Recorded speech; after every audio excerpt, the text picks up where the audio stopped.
Hello everyone, आप सभी का स्वागत है एडुटैप में। यहाँ पर हम यूपीएससी, ईपीएफओ, एपीएफसी, ईओएओ एग्जामिनेशन की तैयारी कर रहे हैं, जिसमें अभ्यास सीरीज में जनरल साइंस का आज का हमारा नया टॉपिक है गैसेस इन एटमॉस्फेयर, जिसका आज हम पार्ट नंबर 1 करने वाले हैं। नाम से ही पता चल रहा है कि एटमॉस्फेयर में कौन कौन सी गैसेज है, कितने परसेंटेज है, आज के बेसिक लेवल में हम समझने वाले। उसके बाद जो इसका नेक्स्ट पार्ट आएगा उसमें हम पढ़ेंगे कि एटमॉस्फेयर में कितनी लेयर्स होती है। 5 लेयर्स होती है। वो लेयर्स जो है उसमें क्या चीज़ होती है, उसका हाइट क्या होता है, उसमें टेम्परेचर क्या होता है, वो सारी बातें हम पार्ट नंबर 2 में पढ़ेंगे। तो टॉपिक आपके लिए इंपॉर्टेंट रहेगा। तो चलिए बढ़ते हैं सबसे पहले क्वेश्चन की तरफ। Which gas makes up the largest portion of earth atmosphere.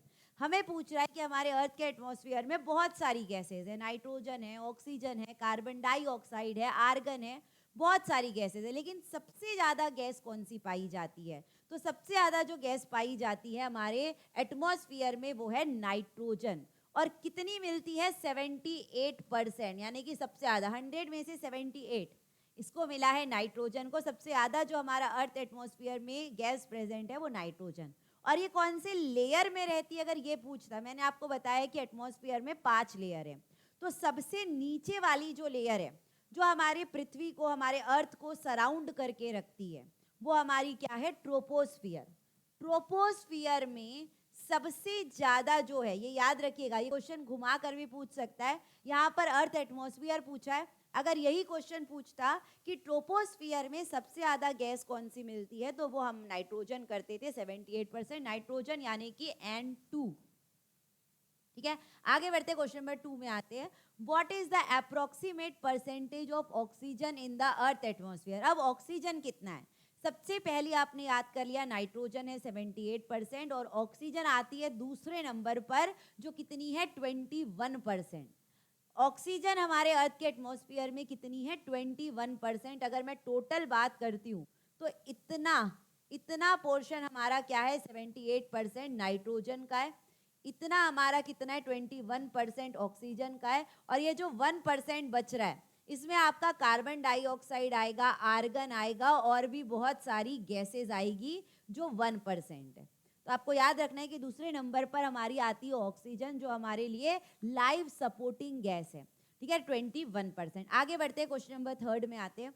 Which gas is most responsible for respiration process in humans. अब पहले तो समझ लेते हैं कि रेस्पिरेशन होता क्या है। ह्यूमंस हो या कोई भी हो, रेस्पिरेशन जो होता है उसके लिए सबसे रिस्पॉन्सिबल जो गैस है वो कौन सी है? ऑक्सीजन है। अब ये रेस्पिरेशन होता क्या है कि आपने कोई भी फूड लिया, उसमें जो कार्बोहाइड्रेट रहता है, कार्बोहाइड्रेट किस में रहता है? पोटैटो में रहता है, राइस में रहता है। कार्बोहाइड्रेट वाली जो आप चीज़ खाते हैं वो किस में कन्वर्ट हो जाता है? ग्लूकोज में कन्वर्ट हो जाता है। जब आप कार्बोहाइड्रेट लेते हैं, कार्बोहाइड्रेट का डाइजेशन हमारे माउथ में होता है सलाइवरी एमिलेज के कारण। सलाइवरी एमिलेज एक एंजाइम है जो हमारे सलाइवा में रहता है। तो माउथ में कार्बोहाइड्रेट का डाइजेशन होगा, वो किस में बदल जाएगा? ग्लूकोज में बदल जाएगा, यानी कि C6H12O6। ठीक है, ग्लूकोज हो गया। अब हमारे सेल्स में क्या रहता है? ऑक्सीजन रहता है। हमारे सेल्स जो रहते हैं उसमें कौन सी गैस रहती है? ऑक्सीजन गैस रहती है। तो जब ग्लूकोज ऑक्सीजन के साथ रिएक्ट होता है, वो क्या बना लेता है? कार्बन डाइऑक्साइड, वाटर, और हमें क्या मिल जाती है? एनर्जी मिल जाती है। किसके फॉर्म में मिलती है? एटीपी के फॉर्म में एनर्जी मिलती है, एडिनोसिन ट्राइफॉस्फेट। ठीक है, तो ये जो पूरा प्रोसेस है कि ग्लूकोज जो है हमारे सेल्स के ऑक्सीजन के साथ रिएक्ट करता है और हमें एनर्जी मिलती है। इसीलिए कार्बोहाइड्रेट जो है वो हमारा क्या है? एनर्जी गिविंग फूड है। तो जो एनर्जी मिलती है वो एटीपी के फॉर्म में मिलती है। और ये जो पूरा रेस्पिरेशन का प्रोसेस होता है वो कहाँ पर होता है? माइटोकॉन्ड्रिया में होता है, हमारे सेल ऑर्गेनेल्स है। सेल ऑर्गेनेल्स के बारे में मैं आगे वाले चैप्टर्स में आपको पढ़ाऊंगी। तो माइटोकॉन्ड्रिया एक सेल ऑर्गेनेल है जिसे power house of the cell कहते हैं, क्योंकि वो हमें पावर देता है, वो हमें एनर्जी देता है एटीपी के फॉर्म में। कितनी एटीपी रहती है? 36 से 38 एटीपी के बीच में देता है। तो रेस्पिरेशन के लिए जो रिस्पॉन्सिबल गैस है वो कौन सी है? आपकी ऑक्सीजन। ऑक्सीजन के बिना रेस्पिरेशन नहीं हो सकता, तो आंसर क्या हो जाएगा? ऑक्सीजन। ठीक है, आगे बढ़ते क्वेश्चन नंबर 4 में आते हैं। Which gas is essential for process of photosynthesis in plant. Humans में रेस्पिरेशन होता है, प्लांट्स में फोटोसिंथेसिस भी होता है और रेस्पिरेशन भी होता है। ह्यूमंस फोटोसिंथेसिस नहीं कर सकते। फोटोसिंथेसिस का मतलब होता है फूड को प्रिपेयर करना। अब आप कहेंगे कि फूड को प्रिपेयर तो हम भी करते हैं, हम किचन में जाकर जल्दी से रोटी सब्जी खाना बना लेते हैं, तो वो फोटोसिंथेसिस नहीं है। फोटोसिंथेसिस का मतलब होता है जो अपनी बॉडी के अंदर फूड बनाते हैं, अपने बॉडी के अंदर फूड प्रिपेयर करते हैं।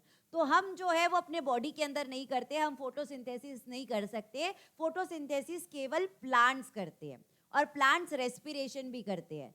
लेकिन फोटोसिंथेसिस जो होता है सिर्फ डे टाइम पर होता है, सिर्फ डे टाइम पर होता है, नाइट में फोटोसिंथेसिस नहीं होता, क्योंकि फोटोसिंथेसिस के लिए सनलाइट की जरूरत पड़ती है और सनलाइट डे टाइम में रहता है, नाइट में नहीं रहता है, तो फोटोसिंथेसिस डे टाइम में रहेगा। अब क्वेश्चन में पूछ रहा है कि फोटोसिंथेसिस के लिए कौन सी गैस रिस्पॉन्सिबल है। तो जो अभी हमने रेस्पिरेशन देखा था, रेस्पिरेशन का उल्टा होता है, पूरा अपोजिट होता है फोटोसिंथेसिस। तो इसमें क्या होगा कि कार्बन डाइऑक्साइड और वाटर किसके प्रेजेंस में, सनलाइट और क्लोरोफिल के प्रेजेंस में, सनलाइट और क्लोरोफिल के प्रेजेंस में क्या बना लेते हैं, ग्लूकोज बना लेते हैं, C6H12O6, और ऑक्सीजन गैस बाहर निकल जाती है। पूरा उसका अपोजिट है। जब भी प्लांट्स फोटोसिंथेसिस करते हैं उनको 4 चीजों की जरूरत पड़ती है, कार्बन डाइऑक्साइड, वाटर, सनलाइट और क्लोरोफिल। क्या बन जाता है, ग्लूकोज और ऑक्सीजन गैस बन जाती है। तो ये पूरा रेस्पिरेशन का उल्टा है। तो फोटोसिंथेसिस के लिए कौन सी गैस रिस्पॉन्सिबल है, कार्बन डाइऑक्साइड गैस रिस्पॉन्सिबल है। तो आंसर क्या हो जाएगा, सी हो जाएगा। अब जैसे रेस्पिरेशन माइटोकॉन्ड्रिया में हो रहा था, ये जो फोटोसिंथेसिस होता है क्लोरोप्लास्ट में होता है। ये प्लांट का सेल ऑर्गेनेल है, क्लोरोप्लास्ट में होता है। ये भी आपको याद रखना है, क्योंकि क्लोरोप्लास्ट में ही क्लोरोफिल होता है जो प्लांट्स को ग्रीन कलर देता है। ठीक है, आगे बढ़ते क्वेश्चन नंबर 5 में आते हैं। Which of the following gas is primarily responsible for green house effect. अब ये ग्रीन हाउस इफेक्ट क्या होता है, यानी कि ये हीट को कैरी कर लेता है या हीट को एब्जॉर्ब कर लेता है और टेम्परेचर बढ़ा देता है। जैसे कि अगर मैं कार्बन डाइऑक्साइड की बात करती हूँ, कौन कौन सी ग्रीन हाउस गैसेज है, कार्बन डाइऑक्साइड है, मीथेन है, उसके बाद नाइट्रस ऑक्साइड है यानी कि लाफिंग गैस जिसे हम कहते हैं, ओजोन है, ऐसी बहुत सारी गैसेज है जो ग्रीन हाउस गैसेज है। ये गैसेस क्या करती है, सन की हीट को भी ले लेती है और अर्थ की हीट को भी बाहर नहीं जाने देती। दोनों हीट को मिलाकर टेम्परेचर को इतना बढ़ा देती है जिसे हम क्या कहते हैं, ग्लोबल वार्मिंग कहते हैं। तो ग्रीन हाउस इफेक्ट जो होता है वो ग्रीन हाउस गैसेस से होता है। तो ग्रीन हाउस गैसेस के अंदर हमारी नाइट्रोजन और ऑक्सीजन नहीं आती है, नियॉन नहीं आता है, कार्बन डाइऑक्साइड यानी कि CO2 हमारी क्या है, ग्रीन हाउस गैस है, जिसके कारण सबसे ज्यादा ग्लोबल वार्मिंग होती है। ठीक है, तो ये आपको याद रखना है कि ग्रीन हाउस गैस के लिए कौन सी गैस रिस्पॉन्सिबल है, कार्बन डाइऑक्साइड। आगे बढ़ते क्वेश्चन नंबर 6 में आते हैं। Which gas is released into the atmosphere during the burning of fossil fuel. अब आप फॉसिल फ्यूल्स को जब बर्न करते हैं, फॉसिल फ्यूल्स क्या होते हैं, फॉसिल फ्यूल्स क्या होते हैं जिसको बनने के लिए मिलियंस ऑफ ईयर्स लगते हैं। जैसे कि कोई प्लांट अगर मर गया, कोई एनिमल अगर मर गया, वो क्या होता है, बरीड होते जाता है पृथ्वी में, अर्थ में बरीड होते जाता है, फिर मिलियंस ऑफ ईयर्स के बाद उससे हमें फॉसिल फ्यूल्स मिलते हैं। तो फॉसिल फ्यूल्स जो मिलते हैं, कोल, पेट्रोलियम, इस फॉर्म में मिलते हैं। तो जब आप कोल पेट्रोलियम को बर्न करते हैं तो कौन सी गैस रिलीज होती है, तो आपको 2 याद रखना है। जब फॉसिल फ्यूल्स का कंप्लीट कंबशन होता है, जब फॉसिल फ्यूल्स कंप्लीटली तरीके से जलते हैं तब उसमें से कार्बन डाइऑक्साइड गैस रिलीज होती है। लेकिन अगर फॉसिल फ्यूल इनकम्प्लीट कंबशन करते हैं, अगर अधूरा जलते, इनकम्प्लीट जलते हैं, तो उससे कौन सी गैस रिलीज होती है, कार्बन मोनोऑक्साइड गैस रिलीज होती है, और जो कि बहुत ही हार्मफुल गैस है, पॉइजनस गैस है, जिससे हमें सफोकेशन होने लगता है। तो जब भी फॉसिल फ्यूल बर्न करते हैं, देखना है कि कंप्लीट पूछा है कि इनकम्प्लीट पूछा है क्वेश्चन में। अगर कंप्लीट कंबशन पूछा है, अगर यहाँ पे लिखा ही नहीं है, अगर क्वेश्चन में कुछ भी मेंशन नहीं है, तो हम कंप्लीट कंबशन की बात कर रहे हैं जिससे कार्बन डाइऑक्साइड गैस रिलीज होती है। आगे बढ़ते हैं, क्वेश्चन नंबर 7 में आते हैं। Which of this gas is lighter than air and often used in balloons. आपने देखा होगा जो एयर बलून्स रहते हैं, आजकल जो बच्चों को हम देते हैं, वो छोड़ते हैं तो डायरेक्ट वो हवा में ऊपर चला जाता है, वो लाइट, उसमें लाइटर एयर रहती है। लाइट इतनी एयर रहती है, वो कौन सी गैस रहती है, हीलियम गैस रहती है। बहुत सारे बच्चों को कंफ्यूजन रहता है कि उसमें हाइड्रोजन होता है, हाइड्रोजन गैस नहीं होती है। एयर बलून्स में कौन सी गैस रहती है? हीलियम गैस रहती है, ये आपको याद रखना है। और आपने देखा होगा कि जो हॉस्पिटल्स में ऑक्सीजन सिलेंडर यूज होते हैं, तो ऑक्सीजन के साथ भी हीलियम गैस रहती है। जो मरीन ड्राइवर्स रहते हैं, जो समुद्र में अंदर जाते हैं और वो जो मास्क पहन के रखते हैं, उसमें भी ऑक्सीजन और हीलियम गैस रहती है। ये तीनों क्वेश्चन आपके लिए इंपॉर्टेंट रहेंगे। जब एयर बलून्स की बात करते हैं तो उसमें हीलियम गैस, ऑक्सीजन सिलेंडर में ऑक्सीजन के साथ हीलियम गैस, और जो marine drivers oxygen cylinder use करते हैं उसमें भी हीलियम गैस रहती है। तो ये आपको याद रखना है। तो ये तीनों का क्वेश्चन का आंसर आपका हीलियम गैस होगा। आगे बढ़ते क्वेश्चन नंबर 8 में आते हैं। What is the function of ozone in the earth atmosphere? सबसे पहले तो ओजोन का फॉर्मूला है O3। ऑक्सीजन अलग होता है और ओजोन अलग होता है। ऑक्सीजन हमारा O2 होता है और ओजोन हमारा O3 होता है। तो ओजोन क्या करता है? ओजोन जो रहता है, मैंने आपको बताया है कि हमारे अर्थ में 5 लेयर्स है एटमॉस्फेयर की। तो सबसे पहली लेयर मैंने बता दी ट्रोपोस्फियर है, जिसमें नाइट्रोजन गैस रहती है। दूसरी हमारी लेयर होती है स्ट्रेटोस्फियर। दूसरी हमारी लेयर रहती है स्ट्रेटोस्फियर, जिसमें ये ओजोन लेयर रहती है। जिसमें ये ओजोन लेयर रहती है, स्ट्रेटोस्फियर के अंदर ही ओजोन लेयर है। ओजोन लेयर क्या होती जा रही है? अभी पतली होती जा रही है, उसकी थिकनेस कम होती जा रही है। लेकिन ये ओजोन लेयर का काम क्या है? ओजोन लेयर क्या करती है? हमें अल्ट्रा वायलेट रेडिएशन से बचाती है। अर्थ तक, जैसे कि आप अगर छाता लेकर चल रहे बारिश में, तो पानी अंदर नहीं आता है, पानी से आप बच जाते हैं। उसी तरीके से यह अम्ब्रेला की तरह काम करती है। अल्ट्रा वायलेट रेडिएशन को अर्थ तक पहुंचने नहीं देती है। तो ये क्या करती है? सारे अल्ट्रा वायलेट रेडिएशन को एब्जॉर्ब कर लेती है और हमें स्किन कैंसर होने से बचाती है। अगर मान लीजिए कि गलती से अल्ट्रा वायलेट रेडिएशन पहुंच गई तो हमें स्किन कैंसर हो सकता है। तो ओजोन क्या करती है? Harmful ultra violet UV radiation से हमें बचाती है। लेकिन अभी इसको खतरा हो रहा है। ये क्या होते जा रही है? थोड़ी इसकी थिकनेस कम होते जा रही है, ये पतली होती जा रही है। किसकी वजह से? क्लोरोफ्लोरोकार्बन की वजह से। ये क्लोरोफ्लोरोकार्बन कहाँ से निकलता है? जो आप फ्रिज यूज करते हैं, जो आप एसी यूज करते हैं, उसमें जो रेफ्रिजरेंट रहता है, जो ठंडक देने के लिए, कूलिंग के लिए जो रेफ्रिजरेंट रहता है, उसमें से क्लोरोफ्लोरोकार्बन निकलता है। और इसका जो क्लोरीन है, क्लोरोफ्लोरोकार्बन के अंदर 3 चीजें हैं, क्लोरीन है, फ्लोरीन है और कार्बन है। तो जो क्लोरीन है वो क्या करता है? ओजोन को तोड़ता है और ओजोन को क्या करते जा रहा है? उसको थिकनेस को कम करते जा रहा है। उसको हम क्या कहते हैं? ओजोन होल कहते हैं।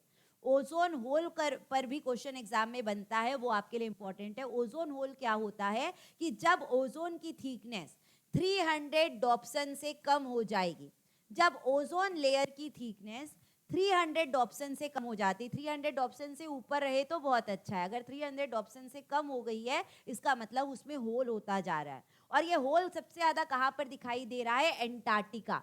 ये ओजोन होल कहाँ पर दिखाई दे रहा है? एंटार्क्टिका में। एंटार्क्टिका यानी कि साउथ पोल में दिखाई दे रहा है। ये सारी बातें आपको याद रखना है। और जो ये 5 लेयर्स के बारे में मैंने आपको कहा है, ये मैं आपको पार्ट नंबर 2 में और स्टार्टिंग से बताऊंगी कि ट्रोपोस्फियर, स्ट्रेटोस्फियर, मेसोस्फियर ये सारे क्या होते हैं और कैसे क्वेश्चन एग्जाम में बनते हैं, वो हम पार्ट नंबर 2 में देखेंगे। तो इसका आंसर हो गया हमारा सी। आगे बढ़ते क्वेश्चन नंबर 9 में आते हैं। Which of the following gas is used in manufacture of light bulbs? अब जो बल्ब आप यूज करते हैं, ठीक है, ये है आपका बल्ब। बल्ब में जो ये बीच में ऐसा टेढ़ा मेढ़ा तार रहता है, जिसको हम क्या कहते हैं? फिलामेंट कहते हैं। तो ये जो बल्ब का फिलामेंट है वो किससे बना होता है? टंगस्टेन का बना होता है। बल्ब का जो फिलामेंट रहता है वो किससे बना रहता है? टंगस्टेन का बना रहता है। टंगस्टेन क्या है? एक मेटल है। अब टंगस्टेन का ही क्यों बना होता है, ये भी एग्जाम में क्वेश्चन पूछता है, क्योंकि टंगस्टेन जो है उसका मेल्टिंग पॉइंट बहुत ज्यादा है। इसका मेल्टिंग पॉइंट जो है वो बहुत ज़्यादा है, 3400 डिग्री सेल्सियस के आसपास है। तो जब 3400 डिग्री पहुंचेगा तब ये मेल्ट होना चालू होगा। इसीलिए बल्ब के फिलामेंट को टंगस्टन से बनाया जाता है, एक मेटल से बनाया जाता है। लेकिन क्वेश्चन में पूछा है कि यहाँ पर जो ये गैस रहेगी, यहाँ पर जो ये गैस रहेगी वो कौन सी गैस रहती है? तो बल्ब का फिलामेंट टंगस्टन का बना होता है और जो गैस रहती है उसमें क्या कौन सी रहती है? आर्गन गैस रहती है। जो मैंने आपको बताया था कि 78% नाइट्रोजन है, 21% ऑक्सीजन है और 1% जो बचा हुआ है उसमें जो अदर गैसेज है उसमें ये आर्गन आती है। तो आर्गन किस में रहती है? लाइट बल्ब्स में रहती है। ये आपको याद रखना है। आगे बढ़ते हैं, आज का last question, question number 10। The presence of which gas is crucial for formation of clouds and precipitation? Clouds जो बनते हैं उसके लिए कौन सी गैस रिस्पॉन्सिबल है? तो क्लाउड्स कैसे बनते हैं समझ लेते हैं। क्लाउड्स बनते हैं वाटर साइकिल से।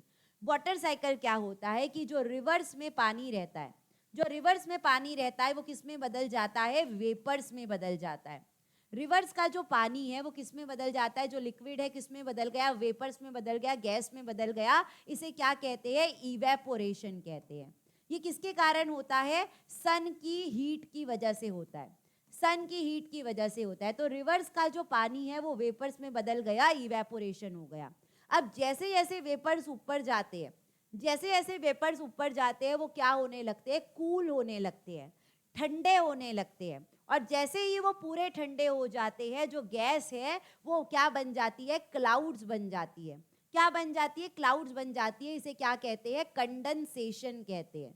इसे क्या कहा जाता है? कंडेंसेशन कहा जाता है। और फिर क्लाउड्स बनने के बाद वापस से रेनिंग होती है, वापस से प्रेसिपिटेशन होता है, रेनिंग होती है, और वापस से पानी किस में आ जाता है? रिवर्स में आ जाता है। यह है वाटर साइकिल। तो वाटर साइकिल में 3 स्टेप्स आपको याद रखना है: इवेपोरेशन, कंडेंसेशन और प्रेसिपिटेशन। इवेपोरेशन में लिक्विड गैस में बदलता है, कंडेंसेशन में गैस लिक्विड में बदलता है, प्रेसिपिटेशन में रेनिंग होती है। तो हमने क्या देखा कि क्लाउड्स और प्रेसिपिटेशन के लिए कौन सी गैस रिस्पॉन्सिबल हुई? Water vapour. कौन सी गैस रिस्पॉन्सिबल थी? वाटर वेपर रिस्पॉन्सिबल थी। तो आंसर क्या हो जाएगा? सी हो जाएगा। तो ये आज के हमने कुछ बेसिक क्वेश्चन करे हैं कि हमारे अर्थ के एटमॉस्फेयर में कौन कौन सी गैसेस पाई जाती है, रेस्पिरेशन क्या होता है, फोटोसिंथेसिस क्या होता है। इसके बाद जो पार्ट 2 आएगा वो आपके लिए इंपॉर्टेंट रहेगा, जिसमें हम 5 लेयर्स के बारे में पढ़ेंगे। ठीक है, तो अब हम मिलते हैं पार्ट नंबर 2 में। तो आपको तब तक के लिए thank you, bye, take care and all the best.